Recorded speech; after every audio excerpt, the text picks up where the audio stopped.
Reuniversidade X, aula 39, 5 pontos essenciais. Primeiro, na carta de Paulo a Filemon, ele o saúda e aos demais que se reúnem na casa dele, conforme fazia a igreja original primitiva, fora dos templos. E aqui temos algo muito interessante. Demas foi chamado, nesta carta, em meados de 60 depois de Cristo, de um dos colaboradores de Paulo. Mas poucos anos depois, Demas o abandonou e escolheu viver sua própria vida, seu ego, sua vontade. Caiu em disforia, como vimos em 2 Timóteo 4. A lição aqui é que mesmo homens sábios podem vir a confiar em alguém e se frustrarem. É humano, faz parte do crivo. E aí está a glória de Deus, pois ainda com a nossa natureza somos capazes de vencer, como Paulo. Segundo ponto, Paulo inicia Hebreus e diz: este filho se tornou herdeiro, é o resplendor da glória do Criador, a expressão exata do seu ser. É o Criador que se fez filho, Jesus, o avatar de Deus. Este homem-Deus venceu o erro dos homens e a morte, e agora está à destra da luz divina, sendo a manifestação mais poderosa de Deus em todos os tempos.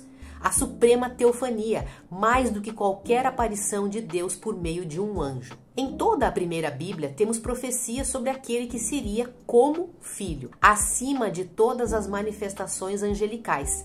Teofania é quando Deus encarna em um homem. Anjo nada mais é do que um homem com uma mensagem do próprio Criador, que é todos os anjos. Miguel, Gabriel, por exemplo, não são seres angelicais, são uma função quando Deus se manifesta. Jesus é a suprema teofania, pois diferentemente das demais manifestações, ele nasceu e viveu como um homem, passando, portanto, pelo crivo vivenciado pela humanidade. Terceiro ponto.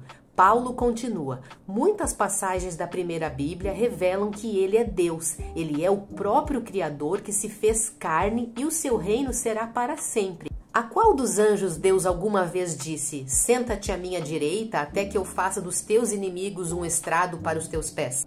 É por causa desta passagem profética que surgiu a expressão poética e não literal, assentado à direita de Deus. Mas Jesus é o próprio Deus. E o que Paulo está dizendo é apenas uma expressão. E, obviamente, esmagados ou transformados em apoio para os pés são aqueles que, em nome da Bíblia e da própria fé, mataram Jesus e hoje perseguem a verdade. E não um Satã, um ser infernal, e sim homens que roubam, matam e destroem. Quarto ponto. Em Hebreus 3, 5 e 6, temos a prova de quem é a casa de Deus. Paulo diz: Moisés foi fiel na primeira Bíblia, enquanto a casa de Deus era o povo hebreu que se reunia em tabernáculos. A casa de Deus é o povo, onde está o todo, onde Deus habita. E Paulo finaliza: mas Jesus é o justo na verdadeira casa de Deus, nós. Quinto ponto.